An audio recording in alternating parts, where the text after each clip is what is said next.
Hello friends, my name is Jess and welcome back to my channel, Books Past Bedtime.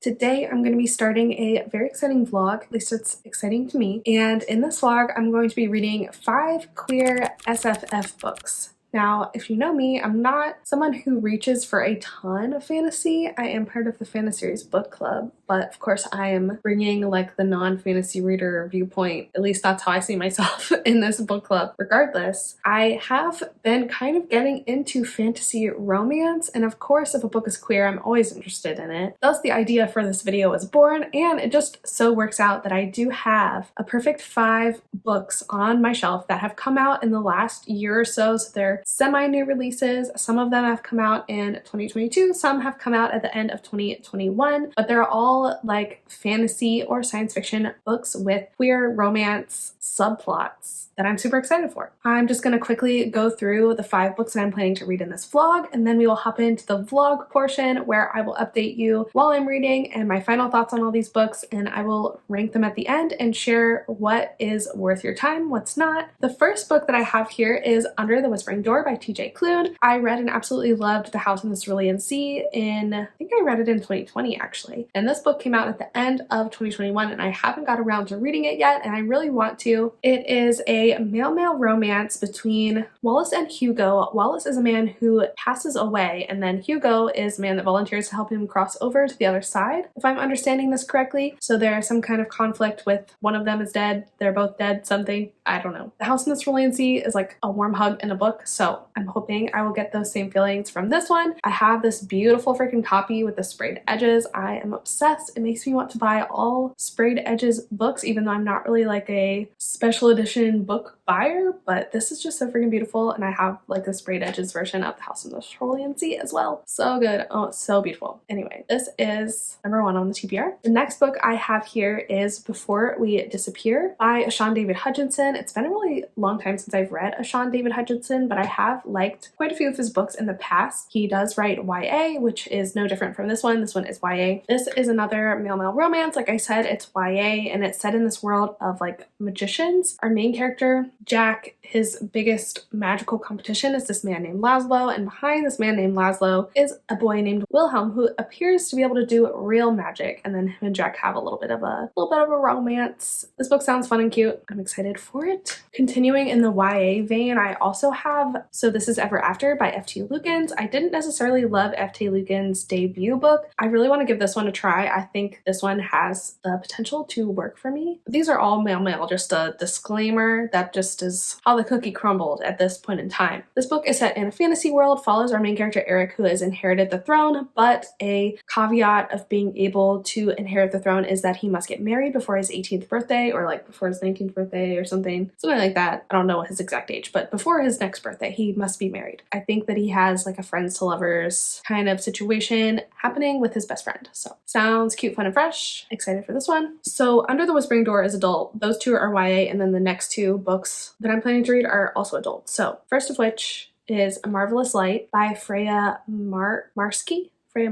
This book follows our main character Robin, and Robin gets appointed to be like the head of the magical liaison something, and so he's exposed to this whole magical world that's living underneath his own that he had no idea existed. He also has a bit of a romance with Edwin, who is his partner in this bureaucracy, and they are kind of like forced to work together. It's some kind of like forced proximity thing. Edwin is also described as prickly, so I'm kind of getting like Grumpy Sunshine vibes from this, maybe light enemies to lovers, workplace romance, but fantasy sounds cool. I've heard really good things about this one, and I know that it's steamy because there are some reviews that complain about how long the sex scenes go on. That does not sound like a problem to me, so I'm excited to read this one. And then finally, I want to pick up Winter's Orbit by Everina Maxwell. This is a romance set in space between Kiam and Janan, who are arranged to be married in this political marriage. This book also includes political bureaucracy things and a murder mystery, as well as a slow burn Grumpy Sunshine romance. Right up my freaking alley. And spoiler alert, I've already read this book, and it will be the first one I talk about in this vlog, so let's just get into it.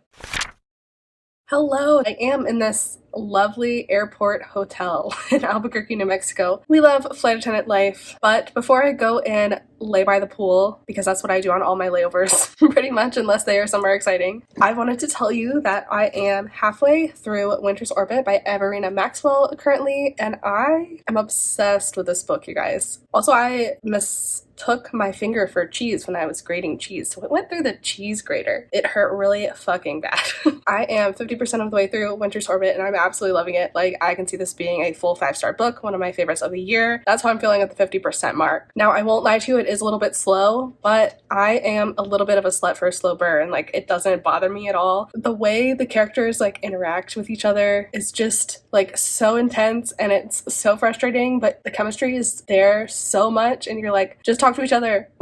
Let me back up and tell you what this book is about. This is a queer space opera. It is about Prince Kiem, and Prince Kiem is arranged to be married to Count Janin, and Janin is from another vassal planet, and this is a political marriage in order to prove their alliance for the purposes of like treaties and things. Janin was actually married previously to Prince Kiem's cousin, but the cousin in question mysteriously dies, and come to find out there's a bit of a mystery surrounding his death, but Kiem and Jaden are kind of like forced to continue this political alliance through this marriage. It's very obvious that there was something fishy going on in Jaden's previous marriage. He's like very skittish, takes on the blame and like tries to control the situation, like the emotions of the situations around him at all times. To me, as a reader, it's very obvious that he was in a not very good relationship previously, but Kiem is like the opposite. He is like an absolute ray of sunshine, the sweetest being on the planet, and he just cannot fathom why Jaden like acts like this. Like, he just wants to prove so bad that he is actually like a good person and there to be Jaden's friend, doesn't want to make him uncomfortable at all. Their dynamic is just super interesting. It's similar in a sense to like a Grumpy Sunshine kind of dynamic, but it's more like Jaden is very like closed off, withdrawn, and not willing to like show Kiem his full self, whereas Kiem is like a golden retriever. He's almost like a reformed playboy as well. I don't know, they're very sweet together. I really like their dynamic. It's definitely like a slow book, and there's a lot of like world building and political stuff going on, which, if you know me, is not something I love. So I'm really like surprised by how much I'm enjoying this one. I thought I would, but I didn't know that I would enjoy it as much as I am enjoying it. Every time I put it down, I just want to pick it back up because it's just so good. Kiem and Jaden are such good, well done characters. They're so interesting to me. I connect to both of them a lot and just want to see them be happy, basically, because they're just like the sweetest, silliest boys, and I just want them to speak to each other, because if they would just like talk about how each of them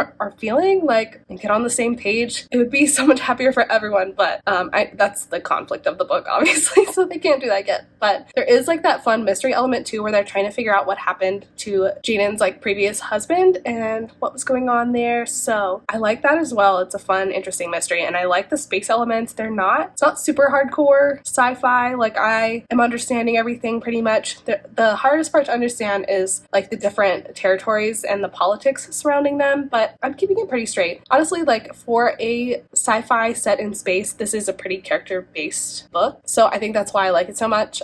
If it's the opposite, I usually don't connect to the book very much, but since the characters in this are so strong and such the focus, and their relationship is such the focus, I'm having a great time. I really am. I am so excited to go sit out by the pool and read this book, so that's what I'm going to do, and hopefully I will finish it tomorrow probably, and I will let you know my final thoughts. I just really am like already mentally slotting this in to like my top 3 of the year. Like, it's so good. I'm obsessed. Okay, and I have actually finished Winter's Orbit. I finished it 2 days ago, and I'm very glad I started with this one because I fucking loved it. Like, this is going to be in my top 3 of the year. I thought this book was so excellent. It was so well done. I mean, I was raving about it already in the first, my original update, my 50% update, but y'all, it delivered. It was so freaking good. The like slow burn romance, there's just something that hits different about a slow burn romance. We spent so much time like getting to know the characters and getting to know what makes them tick and why they work so well together. It was just amazing, like finally getting to see Jaden like open up to Kiem and reveal his feelings in the end when he's just such a badass badass and takes control of his life, gets shit done and taken care of. I love him. I love Jaden so much. Like, I just want to give him a warm hug and protect him from all this trauma that he's been through, but that's what Cam is there for. He's there to love him and take care of him, and it was so freaking cute. And like, surprisingly, I really thought that the like political bureaucracy bullshit was really interesting in this book, which I do not always think political bureaucracy bullshit is that interesting, but I thought it was well done in this book. I also liked the spaciness. It's not super world buildy. It is in some ways, but for the most part, the focus is on the political bureaucracy and the romance. And those two elements I feel like worked well together. There really wasn't a lot of miscommunication in this book. There was just like a lack of communication, which is where the romance conflict came into play, but there was no like big major fight that happened, which I really fucking appreciated because I hate that in books, but this was so well done. I loved the romance. I loved the characters. I liked the plot. I liked the writing. Every time I put this down, I wanted to pick it back up, and that's how I know that it was a good book to me, in my opinion. This author also started on AO3, which, if you didn't know, is my fanfiction site of choice. And it did not start as a fanfiction, actually started as original fiction, which I didn't know there was original fiction on AO3, but that's obviously why I liked this book so much, because any author who chooses to write on AO3 is probably a good author, in my opinion. So I really liked this. It didn't read like fan fiction in a way that I would describe some romances as reading like fan fiction. It really stood well on its own and was a fully involved world with fully fleshed out characters, and the romance wasn't gratuitous is the wrong word, but fan servicey as some books are, and I feel like that's when I compare a book to being like fan fiction. This book wasn't that. It was a lot like a slower burn. People complain in reviews about it not being romance heavy enough, and I see where they're coming from, but it's a slow burn. Like, you're seeing the characters interact constantly throughout the whole book, so you are getting interactions. Like, it's not like you're not, and their romance just takes a long time to develop because Jaden has gone through so much trauma, and they're literally in an arranged marriage that they both think is just kind of political, even though they're equally like attracted to each other and like pining for one another. They're in this weird situation where they don't know what the other's thinking because it's good, and the romance is really good, and by the end you really feel it. The payoff is worth it in the end, I promise. This book was so good. I'm so glad I started out with this one. 5 stars for sure. Hello, so I wanted to pop on here because I have started reading my second book for this vlog, A Marvelous Light by Fran Marski, I don't know. This is a male-male fantasy romance following our main characters, Robin and Edwin. Robin, due to some kind of mistake in paperwork, has become the magical liaison between the Prime Minister and the magic world.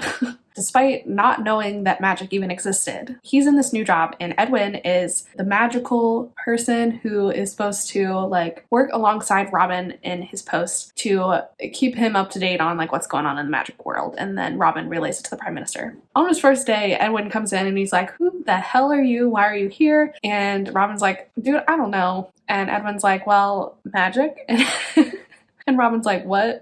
And so he shows him magic and he's baffled. But it turns out that the guy that used to have Robin's job is missing in action and no one knows where he is. So they're kind of trying to figure out what the hell happened to the guy that used to be in Robin's position. Another thing that happens is on his walk home from work, Robin is attacked by these magical guys who are like, "Dude that worked in your position before like had a contract in his office and you need to find it and give it to us." And then they cursed him with this like magical curse up his arm, along with trying to figure out what happened to the guy that was in Robin's position previously. Edwin and Robin are teaming up to try and get this curse off of Robin. It's very much like a grumpy sunshine kind of thing. Robin is very much the sunshine. Edwin is pretty grumpy and he doesn't really want to deal with Robin. And he's pretty like closed off and reserved about other things, but he's willing to help Robin. He doesn't want him to like think bad about magical people, and they're kind of attracted to each other. You know, there's like a little pining thing going on. I'm currently like 40% of the way through this book. I was going to read to 50%, but I figured I would just update you now so I can just read the rest of it if I want to. The first 40% has been a little bit slow, but I've been having a good time. Basically, they've gone to Edwin's family's house because Edwin's family has this like huge magical library, and they're going there like doing research on how to best fix Robin's arm and just get him out of his curse. It's fun to see Edwin with his family, and the dynamic there is really interesting, and just to see them like kind of like pine after each other, it's really cute. And I have flipped ahead a little bit, and I think like right after the 50% mark we're gonna get our first steamy scenes. So I'm looking forward to that. Nothing really has happened in terms of romance so far. They've both like expressed that they're attracted to one another, but haven't taken it any further than that. So I'm looking forward to them taking it further than that.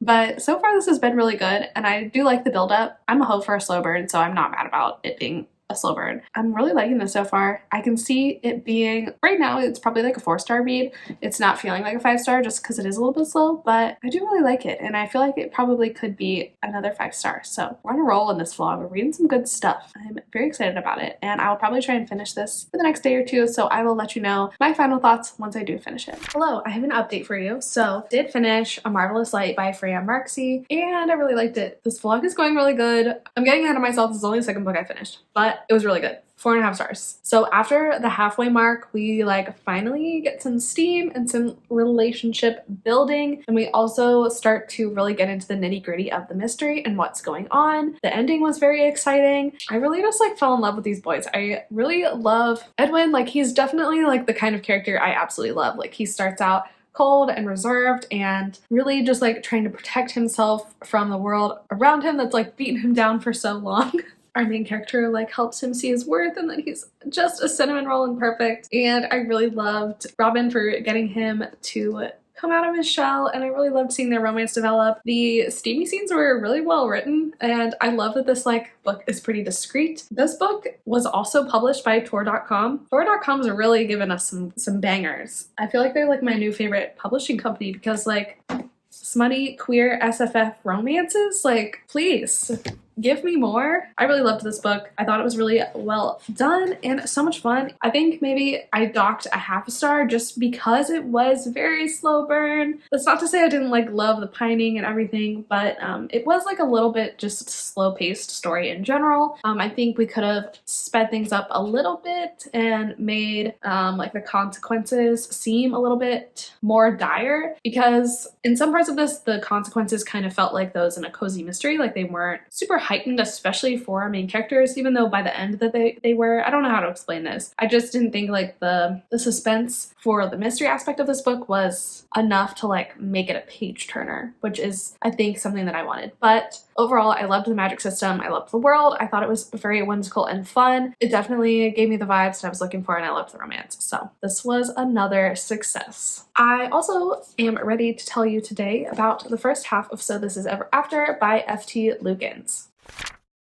So first, as a little rundown of what this one is about, obviously it's another queer book. This one in particular is fantasy, and it's actually YA. In this book, we're following Eric. Eric is our main character. He and his friends have gone, I've heard someone else call it a Dungeons and Dragons-esque quest. I've never played Dungeons and Dragons though. I'm not that kind of nerd, so I don't know. I'm sorry. But Eric and his friends defeat, at the very beginning of this book, this man named the Vile One who was like poisoning and controlling this kingdom. And that's where our book starts. And the conflict becomes that they can't just leave this country without installing a figurehead in the prince role, the king role, whatever. So Eric is like, okay, well, I guess you guys can crown me until we find the princess who is the rightful heir to the throne.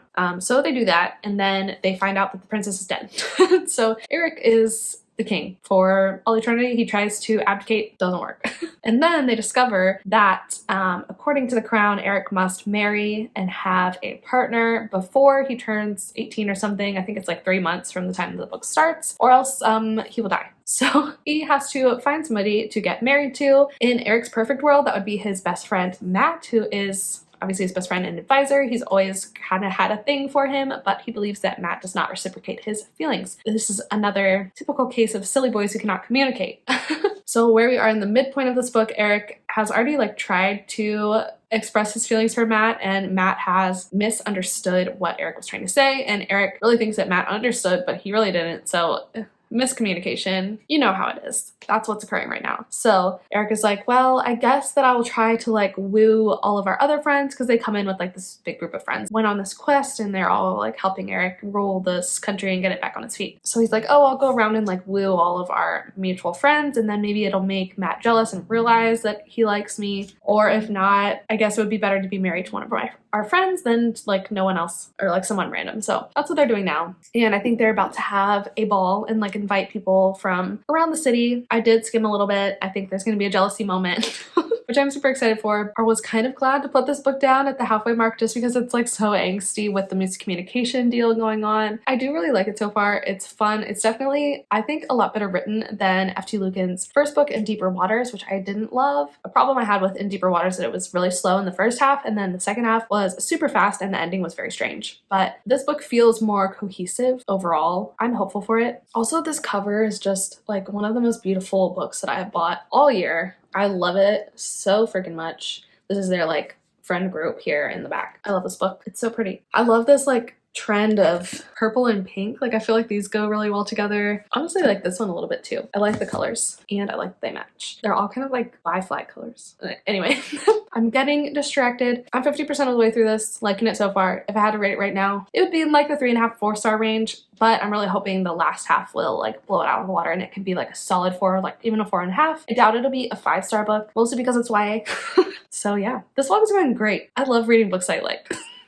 All right, I have you an update, and I did finish So This Is Ever After by F.T. Lucans. Overall, I really enjoyed this one, but the second half was so freaking angsty. I literally had to put it down multiple times and like just take a deep breath because the miscommunication, or like rather the lack of communication, was driving me crazy. These two silly boys just like thought that they knew what was going on in the other one's head and they would not talk to each other. It was killing me. It was literally like procrastination city. The angst was just intense. It was just intense. If you don't like a lack of communication tropes, which I don't know that anyone really loves them, but there's definitely a lot in this book. That's what the whole conflict hinges on, is a lack of communication, which is definitely frustrating to read about, but it does give like that sense of suspense that you're like hanging onto the edge of your seat because you like have to know what happens if they finally just talk to each other. But yeah, I did really enjoy this one overall, even though it was a little bit frustrating at times. I think I probably would give it like a 4-star overall. I thought it was a lot of fun. The writing is definitely very humorous and the characters are very fun, and I really liked the friend group, although there were 3 female characters that honestly I did not think were fleshed out well enough. I had trouble differentiating them from one another because there's like a group of 6 friends and all of the guys are very, well, like Eric and Matt are definitely like very fleshed out, their own characters, and they're the 2 main characters, the love interests. That makes sense. Ryan is the other guy, and I guess I probably just knew who he was because he was the only other guy. The 3 girls are all supposed to be very different and they're like described as very different, but their descriptions are still pretty minimal, and the interactions with our 2 main characters are fairly minimal, or they happen with like all 3 girls at the same time. In every scene, like one of their names was said for me to be like, oh wait, which one is this? So that's always a little bit disappointing, and I definitely think the writing itself was just like a little bit sparse. I think there could have been more to the world and more to the characters, but it was a fun time. I think I would have gotten more out of it if I was a D&D fan, because I think that is the purpose of this book. Overall, I liked it. I did think it was a fun time. It was funny. I had a great time, and the friends to lovers romance was cute, albeit a little bit frustrating. So 4 stars overall. I think that this was overall a success, but probably my least favorite that I've read so far in this vlog. And I also wanted to let you know that I have started my 4th book for this vlog, Before We Disappear by Sean David Hutchinson. I am currently 150 pages into this book. I think it is like 475. I'm probably like a quarter of the way into this, maybe a little bit more. It's really good so far. I'm liking it, honestly, more than I thought I would. I kind of like predicted this one might be my least favorite, and I was kind of like least excited for this one of all the 5, but I'm having a really good time with it. So in this book, we're following our 2 main characters, Jack and Wilhelm. Jack is an orphan who was taken in by this lady called the Enchantress. She is a magician who travels around like doing shows. It's the early 18th century. No, it's the early 20th century because it's like 1900. Anyway, she like travels around giving magical shows, and Jack is her assistant. They don't really have like a mother-son kind of relationship. It's more like an employer-employee, like aunt-nephew kind of relationship, if that makes sense. And Jack is pretty young when we start this book. He's like 15, 16. And then they go to, it's like the Alaska Yukon Pacific World Fair, I think, which is a real event that happened in like 1908. The Enchantress gets the opportunity to perform at this World Fair. So they travel from Europe, where they were in at the time, to go perform in this fair for like 4 months. While there, Jack meets Wilhelm. Wilhelm is also like a magician's assistant, except the catch is that he can actually really do magic. He also has a very different relationship with his magician than Jack has with his, because Wilhelm's magician actually kidnapped him from his parents and is holding him captive, which is horrible. and they have a very like contentious abusive relationship, which is honestly pretty intense. So I would trigger warnings for child abuse and child captivity. It's more intense than I thought it would be, so definitely like just beware going into that. Even though this is YA, it's like fairly intense. But Wilhelm and his captor, his name is Theodore, they are kind of doing the show on the street of this fair because they want to try and compete with the Enchantress, but they weren't invited to be there. Jack sees their show and he is just like captivated by it because he's like, doesn't make any sense. Like, how can this be possible? Because he doesn't know magic exists. And while he's like snooping around the house of Theodore, trying to figure out his secrets to his magic show, he finds Wilhelm being held captive, and he's like, what in the hell? And Jack and Wilhelm have always like been drawn to each other since they kind of first saw one another. So they're going to strike up a little bit of a little like romance thing, I would assume. But yeah, that's basically what's happened so far. This is a pretty easy read thus far. I flew through the first 150 pages at work yesterday. I just really am enjoying it. Like, the vibes are really cool. I really love the setting in like the World Fair. It feels like almost like a circus kind of thing, and I think that's kind of what it is. Like, it's like an entertainment center. There's all kinds of stuff going on, and I really like all the characters so far. Everyone is really fleshed out, and I really like Jack and Wilhelm so far, and I am very excited to see where their relationship grows and the story takes them. The writing is really good so far. I honestly don't have any complaints. It is pretty long, but the chapters are short, so it doesn't feel slow as of now. So yeah, I'm very excited to keep reading this one. I will likely come back like with a 50% update, but I just wanted to give like initial thoughts since I was at a natural stopping point from yesterday. So yeah, I will be back once I am a little farther into this one, and hopefully I'm still loving it, because will this vlog be a vlog of 5 winning books? It just might be. It's kind of feeling like that, so we will see. I just finished Before We Disappear by Sean David Hutchinson. Sorry I didn't give you a 50% update, but I was like reading this at work and it was just too hard to give a 50% update. I wanted to keep reading before I could film. So I have finished this book and I really loved this one too. Oh my gosh, it was so cute and sweet in the end. Like, I just came to love all of the characters in this book so much. Like, Jack and Will, obviously they're 2 main characters. They're just so great and so sweet and so just like perfect and wholesome.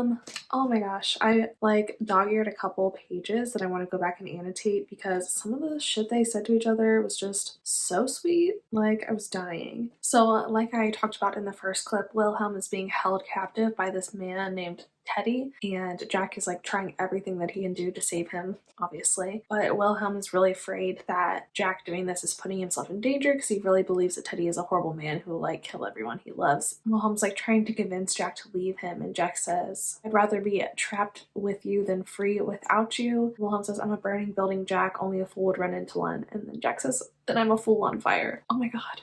They're just so sweet. And I just really loved all of the talk of like home and found family. Even though it deals with some difficult things, there's a lot of like queer joy in this. Sean, in his like author's note, talks about how like the Alaska, Pacific, Yukon, whatever the fuck it's called, the Seattle World Fair was like a real historical event, and like a lot of these characters wouldn't necessarily be able to be like as open as they are in this book. He did take some liberties just because he wanted to have queer joy in this setting, which I don't know, I appreciated. It's a fantasy book, so I feel like it really worked. This is probably my favorite book that I've read by Sean David Hutchinson. I feel weird just saying Sean, but his name is so long. Anyway, I feel like this is my favorite book of his that I've read so far. I don't know, I really loved this one. There was something really magical about this story, and it was really like difficult to read at times because of the things that Wilhelm goes through, but ultimately it's like a very hopeful story, and you can see that it continues after the last page, but it's still like a happy ending. I don't know, I really loved it. I really loved the side characters, Ruth and Jessime, as well. They were both awesome. I really loved reading about them, and I loved whenever they were on the page. I wish we had gotten a little bit more of them, but like even like perspectives from them would have been kind of cool if it could have been like a duel, but this book is already like long enough, so that would have made it like too much. But I don't know, I really loved this one. I did think that it maybe could have been cut down a little bit, but I don't know, even though it looks really long, there was not a ton of words on the page, and the chapters were really short, and a lot of them were like ended in half pages and things, so it definitely, like, if it had been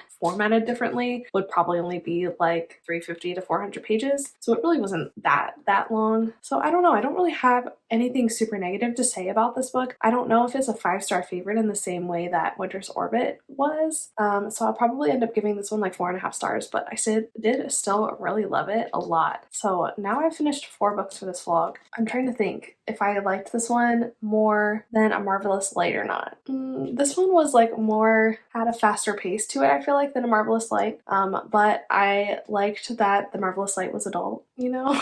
Because this was YA, there's nothing more on page than like kissing. Not that there needs to be, like, this is good for what it is, but I do tend to prefer an adult book now. I don't know, this one was so good though. I don't know. I'll let you know my final ranking once I've read all of the books because I can't decide right now, but I did really love it. I'm so glad that I'm like loving everything in this vlog. This is so great. Like, who would have thought? I don't know that I've ever done a vlog where I've liked every single book before. This is so exciting. And now the last book I have to read is Under the Whispering Door by TJ Klune. I have kind of started with it. I'm on page 22. I was trying to read it during a red-eye flight and it was just not working out because I was tired. I am liking it so far. It definitely has that whimsical writing style that TJ Klune used in The House in the Cerulean Sea. I'm liking that. It's fun to be kind of back in that world, that kind of vibe. This book is following our main character Wallace, and in the first couple of chapters, Wallace passes away. We find out that Wallace was not a very good man. He was a lawyer and he was really rude to all of his employees. He didn't really have a life outside of work. He didn't have any kind of family. So his funeral is very sparsely attended by his scorned ex-wife and like 3 of his colleagues, which is very depressing, and he is in the afterlife watching all of this happen and he's like, what the hell? Like, he doesn't really realize, I think, how bad of a person he is. So I'm kind of getting the idea that maybe it's going to be a little bit of like a Ebenezer Scrooge situation where he's going to realize the error of his ways. But I know that we also are going to get some kind of love story as he's like trying to cross over. I think this book deals with grief and some other heavy themes like this. I've heard that this one is a bit intense, so I feel like all of the books that I've read so far have been not super sad. So I feel like this one might make me cry. I'll keep you updated though. So I will hopefully pop in with a 50% update since I didn't on my last book and I've like hardly started this one anyway. So that is the plan and I will talk to you then.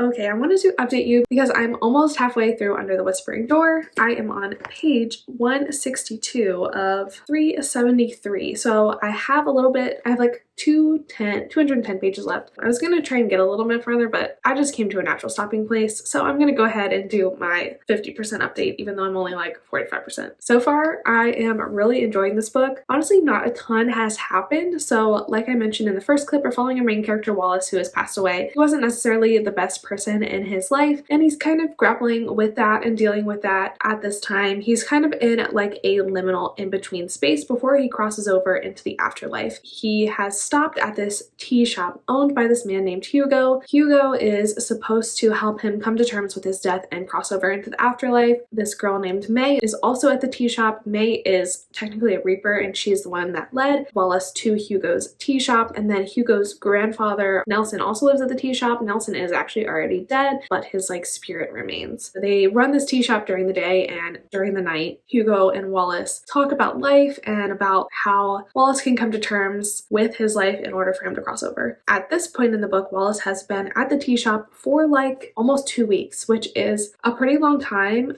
in terms of like other people that cross over. I think May had mentioned that the longest person was there for 2 weeks. So Wallace is coming up on being the longest person to be there, and he doesn't seem to be quite ready to cross over. He and Hugo are kind of developing a bit of like an emotional attachment, maybe a bit of like a flirtation, attraction to one another, which is interesting because Wallace is a ghost. He cannot touch physical objects and he cannot touch Hugo because Hugo is a human and Wallace is dead. So that is a very interesting dynamic that we have going on. I'm really interested to see where this book is going to go. I can really imagine quite a few endings that would probably make me sob, so I definitely am anticipating crying at the ending of this book. I'm ready to get emotional with this one. I am really liking it so far. It's definitely like a slow, cozy story, definitely in the same kind of vein as The House in the Cerulean Sea. It definitely like has that quirky writing style and the characters are super interesting and fun, and it has that found family kind of aspect because Wallace talks a lot about how he was lonely in life, but now that he has these people around him that are starting to become his friends, kind of sees what he was missing out in his life, focusing only on his career. So I think that's super interesting, and I really like all of the characters in this book, and I like the writing style. TJ Klune's writing and worlds and characters just like feel like a warm hug, which I love. I feel like a lot of people share that sentiment. This book definitely has like a slower, sadder sort of tone than The House on the Cerulean Sea, but I am really enjoying it. This definitely feels right now like a 4 or 5 star read. I will imagine I will love this one in the end. I know that a lot of people don't like this one as much as The House on the Cerulean Sea, but so far I am liking it just as much, so we will see. So that's how I'm feeling at the 50% mark. Hello friends, I finished Under the Whispering Door by TJ Klune, and this was so good. It was so good. Oh my god. I finished this in the airport as I was flying home, and I was sobbing in the airport. I was crying. Tears were streaming down my face, and I wish I had a vlog clip for you, but it was bad enough that I was crying in public. I wasn't going to vlog myself crying in public, so you'll just have to take my word for it. But this book made me cry for like the last, I don't know, like 50, 70 pages. I was just bawling. It was just like heartbreaking, but in like a really hopeful way. I don't know. I don't even know how to describe like how much I loved this book. The writing was so good. The characters were so real, and I just felt for them so deeply. If I had to give this book a critique, I think that I would just be that like Wallace turned his personality around kind of quickly and kind of all at once. There wasn't like a super gradual shift of his personality. Like the first couple of pages, like we hated him, but then he became very quickly like a sympathetic and likable character, which really wasn't that big of an issue for me reading this story. I loved this book so much. It's gonna stay with me for a really long time. I think it was a really good, impactful story about grief and dealing with losing people in your life and what that looks like and how to process that. I wouldn't recommend this to somebody who has very recently lost a loved one, but I feel like a year or a couple years down the road, it can be a really good like cathartic read if you have lost somebody in your life. Like I lost my grandma when I was in college, and I don't know, I felt like this was just a really beautiful way of looking at grief and a way to like understand the world. I don't know, like it was super deep. It was really impactful for me personally as a reader. I know people have said this is slow. I didn't think it was slow. I thought it was really beautifully done. I loved every second of this, and I am gonna give it a full complete 5 stars. This might end up on my favorites list of the year as well. I really loved it a whole lot. Alright, and with that, that is all of the books that I had planned to read for this video. This was a super successful reading vlog, and it made me realize that I really love like queer fantasy romance. Maybe my favorite genre? That's a bold statement, but I had so much success with all of these books. I'm gonna rank them for you really quick. I think my least favorite was probably So This Is Ever After by F.T. Lugans. I still give this book 4 stars, like 4.25, 4.5. I really liked this one a lot. It just was probably my least favorite as compared to all of the rest of the books I read in this video. This one was YA. It was a little angsty. It was a little silly. It's a really fun time, but just not my favorite from this video. Next, I think I would probably put A Marvellous Light by Freya Marski. I really loved this one as well. I gave this one 4.5 stars. I thought it was excellent. It just was a little bit slower paced, and it kind of took a while for the relationship to build and for us to really get into the thick of the story, which is the reason I had to dock a half star from it. But again, as you know, I really loved it, but something has to go in 4th place, and so I'm gonna put this one just because of its pacing. In 3rd place, I would probably put Before We Disappear by Sean David Hutchinson. This book kind of surprised me. I think I might have predicted that this one would be my least favorite, but I actually really loved it. I think if this wasn't YA, I could have given this a full 5 stars, but because it was YA, it just like doesn't hit in the same way, you know? But I still really loved this story. I loved the magic. I loved the cute little romance and friendship that these 2 main characters developed. I liked all the side characters. I thought it was a really fun, fast-paced, interesting story, so probably put this one 3rd for those reasons. All right. This is a very hard decision which one of these books to put in 2nd and which one to put in 1st. I absolutely adored both of these books. Both of these are gonna make it to my top books of the year. They're both full 5 stars. Absolutely like no bad things to say about either of these. I loved them with all of my heart, but I think that I'm gonna put Under the Whispering Door in 2nd place and Winter's Orbit in 1st place. While this one was so freaking good, I loved it so much, but I loved it for different reasons than I loved this one. This one was very like emotionally devastating and impactful, and I really did love the characters and the message, but I'm not obsessed with it in the same way that I am obsessed with Winter's Orbit. Winter's Orbit is just my perfect book, and I love Kim and Jaden so much. I just connected more to like the romance in this story. You all know I'm here for the romance. I think I'm gonna have to put Winter's Orbit first and Under the Spring Door second, but I loved these two books so freaking much. So I think my biggest takeaway from this video, other than like queer fantasy romance being a new favorite genre for me, is Tor, who is the publisher of all three of these adult queer fantasy books, is really doing it for us. They are putting out some great stuff. I don't see any other publisher pushing queer fantasy and sci-fi as much as Tor does, and I love that so much. I have now followed them on Instagram. Like, I don't care that they're related to one of the big 5 publishing companies. I think they're doing some really great stuff, and I cannot wait to check out more of their books that they're publishing, because I just think that they're focusing on the right things and the right kind of authors, and I love that. I love that so much. So that's my biggest takeaway from this video, is that I'm going to be keeping my eyes on things that Tor is publishing, because they got a great team and they're publishing books for me personally. So at least that's how it feels. But yes, thank you so much for watching this video. I'm so glad and happy with how it turned out. It was so much fun filming it, and I hope you enjoyed watching it. Please let me know if you've read any of these books and you loved them, or if I have inspired you to add any of them to your TBR. Also, if you enjoyed this video, it would really help me out if you gave it a like and subscribe to my channel to see more bookish content from me. You can also follow me on Instagram, TikTok, and Goodreads if you want to keep up with my reading on the day-to-day. And that is all from me, so thank you so much again for watching, and I will see you in the next one. Bye!